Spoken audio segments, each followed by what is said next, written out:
예, 이제 대선이 29일 앞으로 다가왔습니다. 더불어민주당 문재인 후보와 국민의당 안철수 후보의 지지율이 초접전 양상을 보이고 있는데요. 전문가들과 함께 자세한 내용 짚어보도록 하겠습니다. 네, 김병민 경희대 개건교수, 김영주 전 더불어민주당 의원 자리에 나와 계십니다. 어서 오십시오. 네, 안녕하세요. 예, 엎치락 뒤치락 하고 있습니다.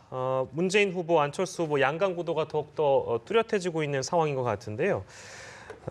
어제 연합뉴스와 KBS 결과가 발표됐고 또 오늘 리얼미터가 발표한 여론조사가 나왔는데 이제 뭐 그림이 나올 테지만 아무튼 안 후보의 상승세가 여전한 가운데에서도 문 후보가 또 굳건하게 지키고 있는 여론조사도 나오고 있어서요. 이 추이를 좀 저희가 분석해봐야겠는데요. 김 교수께서 어떻게 보십니까? 그러니까 다자대결 구도 속에서도 안철수 후보가 오차 범위 내에서 접전을 벌이는 곳이 꽤 많다라고 보여지고 예. 특정 여론조사에서는 안철수 후보가 다자 구도에서도 문재인 후보를 이기는 결과가 나왔기 때문에 굉장히 네. 좀 어찌 보면은 이번 대통령 선거가 한 치 앞을 알 수 없는 승부가 됐다라고 볼 수도 있는 것 같고요. 지난주 화요일이죠. 각 예. 당 5개 정당의 후보가 모두 확정됐기 때문에 정당의 후보가 확정되기 전까지만 하더라도 유권자들이 어떤 후보를 선택할지 마음이 완전히 정하지 않은 상태일 겁니다. 예. 후보가 확정되고 나서 어느 정도의 시간이 좀 걸릴 것이고 그리고 나서 지금 한 일주일 가까이 지난 뒤에 여론조사이기 때문에 어느 정도로 유권자의 마음이 충분히 반영된 수치라고 볼 수 있고요. 예. 이제 문제는 이렇게 문재인 후보 같은 경우는 굳건한 콘크리트 지지층들을 보여줬지만 예. 안철수 후보 같은 경우는 너무 급격하게 후보 지지율이 상승했거든요. 근데 한 가지 좀 독특한 포인트는 안 후보의 지지율은 굉장히 높게 상승했는데 국민의당의 지지율은 그만큼 높게 따라가지는 않은 부분들이 존재합니다. 네. 따라서 이제 유권자들이 과연 안철수 후보에게 보내준 이러한 표심들을 얼마나 5월 9일 선거까지 이끌어 갈지가 좀 관건인 것 같습니다. 예. 네. 뭐 지금 앞서 말씀해 주셨습니다만 그 지지층에 대한 내용도 저희가 보면 문재인 후보의 지지층이 좀 견고한 반면에 안 후보는 지지율은 뭐 굉장히 상승세를 타고 있습니다만 이 지지층이 견고하지 않다 이런 지적도 있어서요. 그건 어떻게 저희가 봐야 될까요? 예, 그렇게 보면 한 축으로 보면 진보 진영의 심상정 문재인 후보 축이 하나의 50%를 분점한다면 예. 재미있는 것은 나머지 이쪽 50%가 굉장히 유동을 치고 있다. 예. 제로섬으로 봐야 된다는 거죠. 예. 예를 들어 홍준표 후보와 그 유승민 후보가 각기 약진하는 구도가 아니라 이 후보들의 표들이 말하자면 안철수 후보한테 간다든지 그렇기 예. 때문에 방금 우리 김 교수 말씀하신 것처럼 상당히 이것은 플렉시블하게 유동하고 있거든요. 그래서 예. 굉장히 급격하게 가 있는데 어느 정도까지 만약 오늘 이제 그 지사직을 던진 예. 홍준표 후보가 내일부터 어떤 새로운 모습을 보여줄 것이냐 또 실제로 유승민 후보와 그 말하자면 예. 준표 후보가 둘 중에 하나가 좀 강력하게 15%대 10% 이상을 넘어가는 어떤 보수 후보다운 모습의 어떤 대통령 선거를 기대할 만한 보수층의 마음을 얻을 수 있는 후보가 생기느냐에 따라서 예. 이 안철수 후보에 간 그 표심들이 좀 더 머물 것인가 이동할 것인가가 달려있지 않겠나 그렇게 생각이 듭니다. 네, 저희가 지지율 추이를 분석해보고 있는데요. 일단 여론조사 결과는 전반적으로 천차만별인데 그럼에도 불구하고 이 지지율 추이를 봤을 때 좀 유추해볼 수 있는 전반적인 특징은 뭐라고 보십니까? 오늘 굉장히 많은 곳에서 이제 여론조사 결과가 발표됐는데요. 예. 네. 독특한 점 하나는 보수 정당이라고 볼 수 있는 바른정당과 자유한국당 후보 두 후보의 합을 합쳐도 10%가 채 넘지 않는다는 겁니다. 예. 그러니까 결과론적으로 그동안 대한민국 보수 정당이 대통령 선거에서 이 정도의 지지율을 받았던 거는 역사적으로 찾아볼 수가 없는 일이거든요. 예. 따라서 국민의당의 안철수 후보가 약진은 하고 있지만 결과론적으로 보수 정당의 두 명의 후보가 존재하고 있기 때문에 이 모든 표심을 다 끌어안지 못하는 안철수 후보는 결과론적으로 연대를 하지 않고서는 문재인 후보에 대항하기 어려울 거다라는 분석이 꽤 많았습니다. 예. 그래서 안철수 후보의 자강론에 대해서 비판 어린 시선을 보내는 사람들도 있었고요. 근데 실제 오늘 나왔던 여론조사 결과들을 쭉 보다 보니까 안철수 후보가 굳이 연대를 하지 않고 끝까지 선거를 가게 됐을 경우에도 예. 문재인 후보와 다자 구도 속에서 얼마든지 해볼 만한 승산이 생긴다는 겁니다.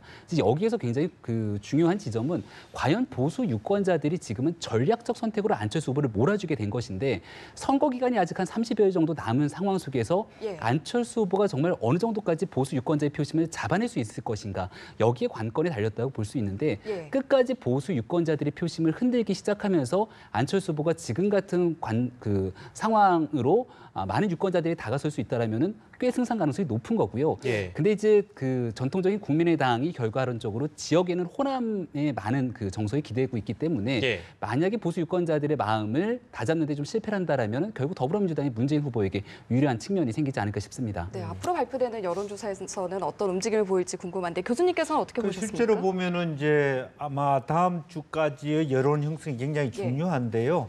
실제로 유선과 무선의 비율을 어떻게 하느냐에 따라서 좀 달라집니다. 왜냐하면 예. 무선의 경우에는 좀 더 젊은 층, 엘리트층, 학생층들이 많기 때문에 예. 상대적으로 더 진보적 후보가 좀 더 높게 나오고 예. 또 실제적으로 한편으로 보면 유선이라고 하는 건 집에 계시는 자영업자라든지 좀 예. 고연령층 부분이 예. 많기 때문에 그 비율을 어떻게 하느냐에 따라서 실제적으로 후보들의 어떤 여론조사 추이가 달라지기 때문에 인위적인 여론 조작을 할 수는 없지만 상대적으로 그런 부분에 대해 신경을 쓰지 않을 수가 없습니다. 왜냐하면 양강 구도의 초박빙이기 때문에 예. 실제로 기선 제압을 어떻게 하느냐. 말하자면 4월 15일, 16일 넘을 때 이 트렌드를 유지하는 여론조사로 버틸 것이냐 안 버틸 것이냐가 예. 굉장히 관건이기 때문에 예. 실제적으로 어떤 그 유무선 조사 비율이라고 하는 것이 상당히 정치적 쟁점이 될 가능성이 높다 이렇게 봐야 될 것 네, 같습니다. 그리고 뭐 앞으로 나오는 여론조사에 더더욱 주목해봐야 된다라는 얘기가 나오는데요. 1987년에 대통령 직선제 도입된 이후에 예외 없이 후보 등록 당시에 1위 기록한 후보가 대선에서 당선이 되는 그런 공식이 예외 없이 진행이 됐다고 하는데 그렇기 때문에 후보 등록일 앞둔 이번 주에 판가름 날 것이다. 사실 이제 그런 분석도 나오더라고요. 가능성과 개연성은 매우 높지만 네. 지금은 매우 비정상적인 대선입니다. 왜냐하면 예. 보수층 자체가 아까 김 교수 말한 대로 실제로 두 후보, 보수를 대표하는 두 후보가 10%밖에 되지 않기 때문에 실제적으로 이제 관건은 실제로 적극적 전략 투표를 할 것인지 아니면 말하자면 야당의 어떤 더불어민주당의 전략이 먹혀서 투표장에 오지 않게 할 것이냐. 사실은 예. 선거라고 하는 것은 자기 유권자들을 많이 투표장에 올려야 하고 자기의 반대편 유권자들을 투표장에 오기 싫게 만드는 게 선거 전략 아니겠습니까? 예. 이제 그런 부분에 있어서 실제로 앞으로 그 떠돌아다니는 보수 유권자들의 표심을 누가 잡을 것이냐. 실제로 누군가 잡지 못한다면 투표장에 못 오게 하는 이제 그런 전략들이 상당히 이제 앞으로 다음 주부터는 드러나지 않을까 그렇게 생각이 듭니다. 네, 아무튼 뭐 보수 진영의 표심이라는 것은 대선이 끝날 때까지 실제 투표장에 가서 그 유권자층들이 찍느냐 마느냐도 저희가 좀 봐야 될 것 같고요. 역대 대선 구도하고 저희가 좀 비교를 해보면 뭐 지역별, 이념별, 세대별 이렇게 좀 나눌 수 있을 것 같습니다. 근데 이번 대선 같은 경우에는 지역별 대결 양상보다 세대별 대결 양상이 뚜렷해지는 모습이다. 이런 분석이 많은 것 같습니다. 네, 아무래도 이제 지역별 구도를 좀 타협할 수 있다는 건 이번 대통령 선거에 좀 긍정적인 측면이 될 수도 있을 것 같습니다. 왜냐하면 전통적으로 이제 영호남 간의 지역 정서 속에서 한쪽 지역의 한쪽 정당으로 몰표를 주는 현상들이 나타났는데 네. 이번 선거 같은 경우는 사실 어찌 보면 보수 정당으로 볼 수 있는 자유한국당과 바른정당이 제대로 된 선거로서의 역할을 하기가 어려운 측면이 존재하는 거죠. 그렇다면 결국은 호남을 근거로 하고 있는 현재 국민의당과 더불어민주당 간에 한쪽 정당이 한쪽 지역에서 완전한 그 투표를 갖고 가는 몰표 현상들은 나타나기가 어려운 측면들이 존재하거든요. 예. 따라서 지역주의 선거는 어느 정도 좀 극복될 수 있지 않는가라는 것들이 여론조사 등을 통해 나오는 거고요. 예. 이러한 현상들은 뭐 비단 이번 선거뿐만이 아니라 지난번 있었던 작년의 4.13 총선 과정에서도 호남 지역에서 새누리당의 이정현 후보가 당선되기도 했고요. 예.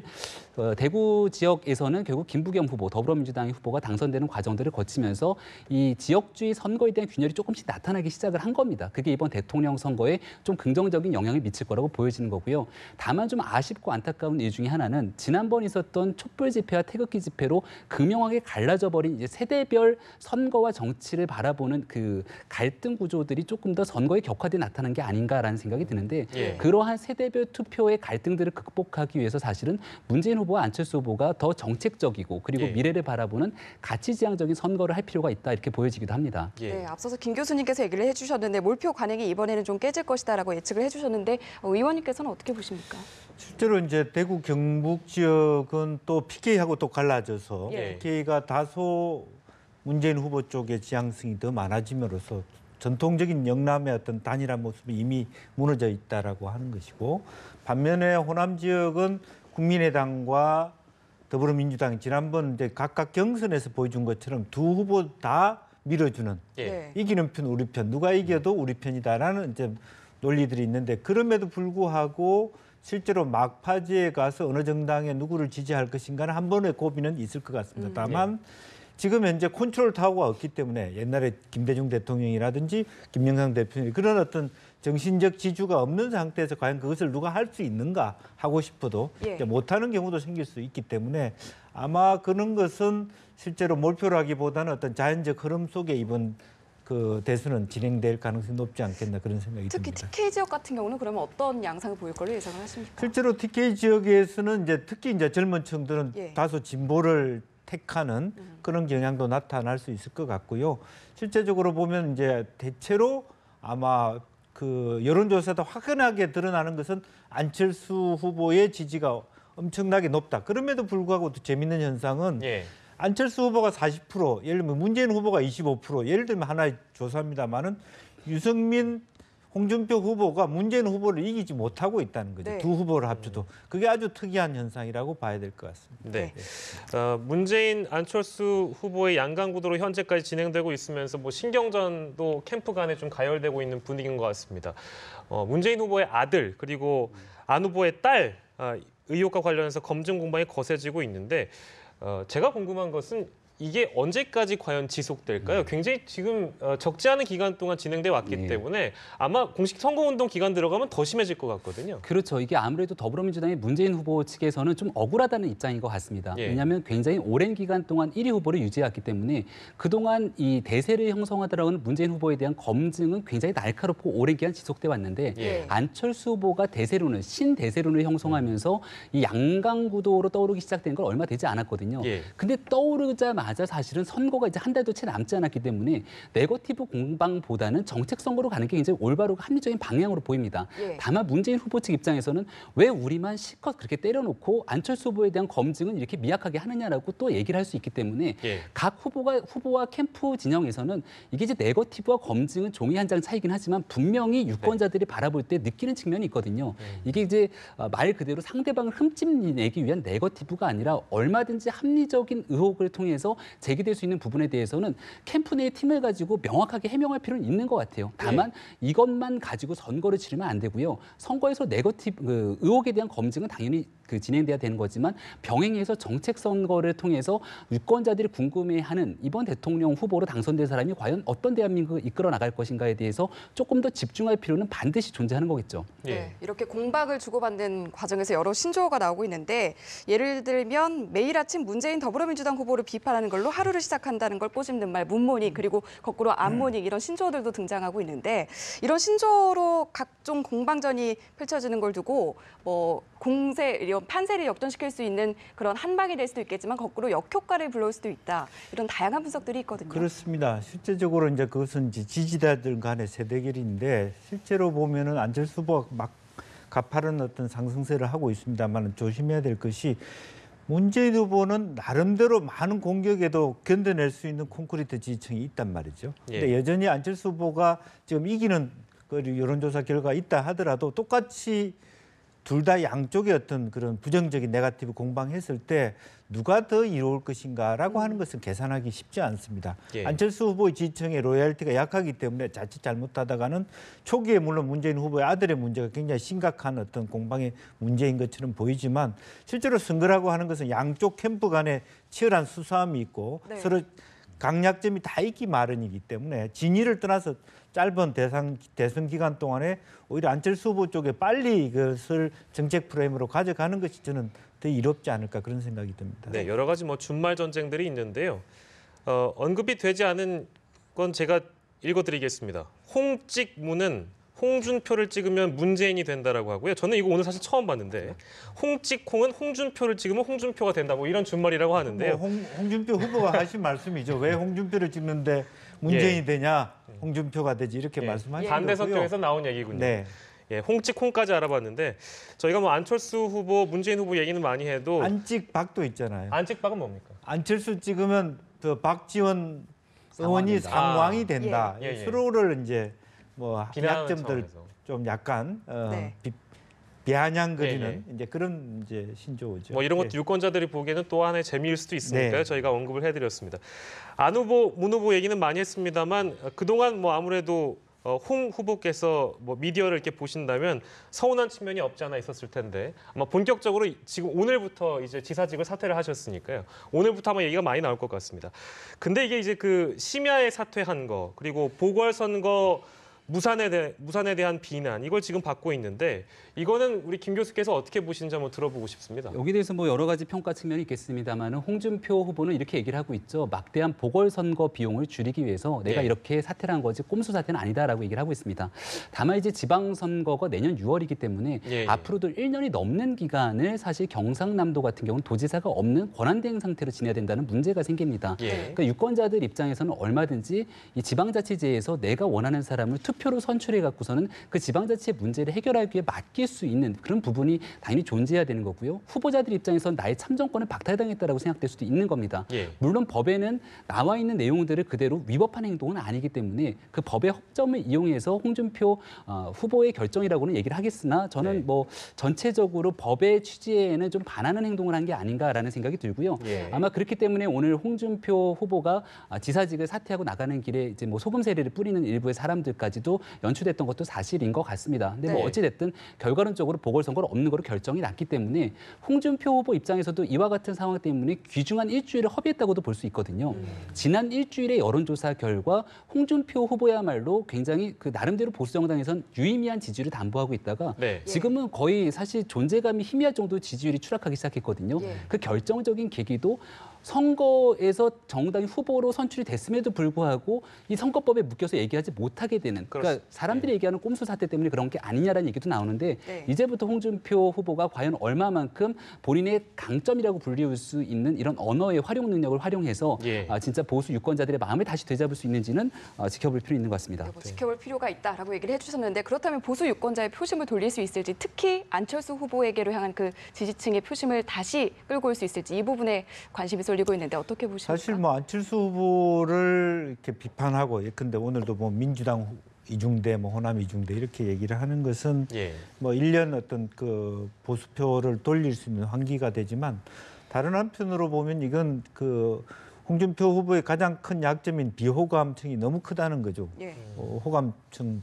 비해서. 그래서 실제로 그런 스탠스를 유지한다는 것은 비호감층의 강화를 의미할 수도 있기 때문에 이게 하나의 딜레마가 될 수 있겠다는 생각이 들고요. 예. 오히려 한편으로 보면 안철수 후보의 표가 일정 정도 빠지지만 이것은 문재인을 도와주는 그런 결과도 될 수도 있지 않겠습니까? 사실은 그것이 자기한테 온다는 보장이 없고 오히려 지금 일부 이제 대구 경북 같은 경우는 유승민 후보가 홍준표 후보를 이기는 이제 결과도 부분적으로 나오고 있는데 실제로 그런 면에서 본인 나름대로는 이 대선판을 크게 보수의 표의 어떤 심중을 흔들 수 있는 중요한 어떤 큰 픽처를 보여주는 것이 중요하다. 말로서 뭐 상대방 후보를 비꼬고 하는 것으로서 21세기의 어떤 우리나라 유권자들이 마음에 흔들리지 않는다라고 하는 부분에 있어서 어떻게 큰 판을 움직일 수 있는 어떤 자기 나름대로의 어떤 새로운 프로젝트를 빅픽처를 보여줄 수 있느냐가 큰 관건이 아닌가 그렇게 생각이 듭니다. 네, 홍준표 후보만큼 고민이 많은 후보가 바로 또 유승민 후보라고 할 수 있겠는데요.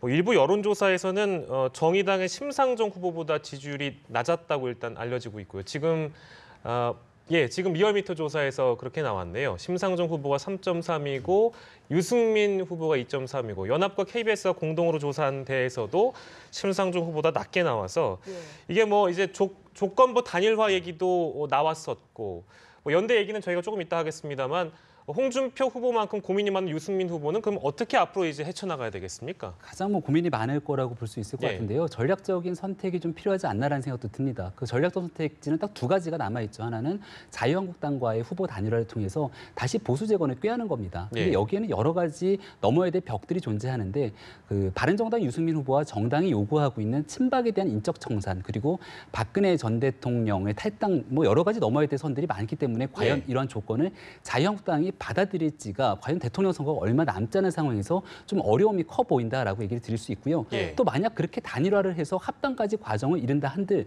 보수적인 유권자들이 마음을 들여서 진짜 이제 합당된 보수 정당이 표를 줄 것이냐라고 예. 하면 또 그것도 미지수거든요. 그럼 두 번째 선택지는 국민의당과 합당이 아니라 정치적 연대 가능성들을 열어두게 되는 건데 예. 이 또한 지금 국민의당 입장에서는 굳이 바른정당의 손을 빌리지 않더라도 얼마든지 높은 지지 지지층들을 형성하고 있기 때문에 이게 지금 바른정당이 처한 딜레마가 아닐 수 없습니다. 네. 따라서 유승민 의원 입장에서는 현재로서 남은 선택지 하나는 이왕 이렇게 된 거 끝까지 가서 유의미한 지지율을 확보해내고 적어도 자유한국당의 홍준표 후보보다는 높은 지지율을 형성할 수 있을 때만이 예. 대통령 선거가 끝나고 난 뒤에 보수 재건의 주축이 될 수 있을 거다라는 가능성들을 보게 될 텐데요. 어떤 선택지도 사실은 바른정당 유승민 후보에게는 그렇게 예. 달가운 선택지는 아닌 것 같습니다. 네, 아무래도 이런 지지율 추이 때문에 계속해서 이 연대 얘기가 꾸준히 나오고 있는데 유승민 후보 끝까지 어떤 선택을 할 것으로 예상을 하십니까? 실제로 유승민 후보 개인은 끝까지 가고 싶은 마음이 많은 것 같습니다. 네. 예, 실제로 보면 어쨌든 10% 이상 되는 유의미한 대선 후보로 이번